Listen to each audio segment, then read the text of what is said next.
But right now, I want to share with you 3 shocking lessons I learned when I told about my mom.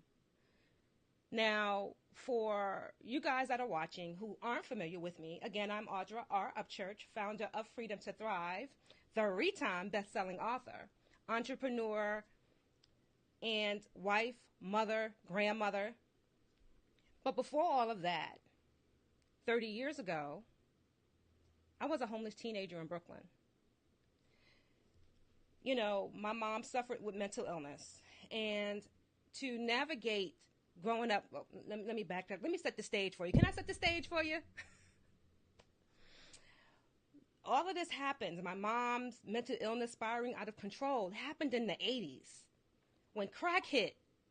Could you imagine being 15 years old, homeless, in New York City, in the 80s when crack hit? Somebody put in the comments, wow. Right. And I live to tell a story, thank you, Lord. Hashtag, but God. You know, and though I made it through those difficult times, I didn't come out unscathed, y'all.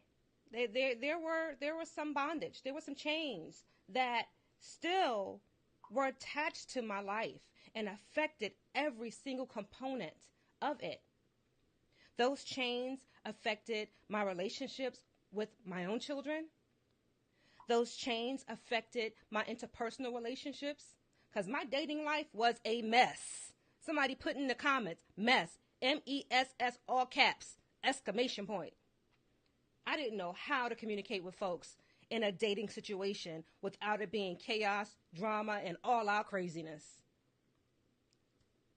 And the relationship with myself was probably the worst of it all because I had no idea who I was, what I was worth, and how to fix it. And so I masked all of that behind education and professional success. I got degree after degree, 3 of them, and went after job after job, status after status. But on the inside, I was all jacked up because I was still a motherless teenager. I was still that little girl. I was still that hurt, disappointed, unloved, unabandoned little girl, masking, hiding behind a suit and a briefcase. Can somebody relate?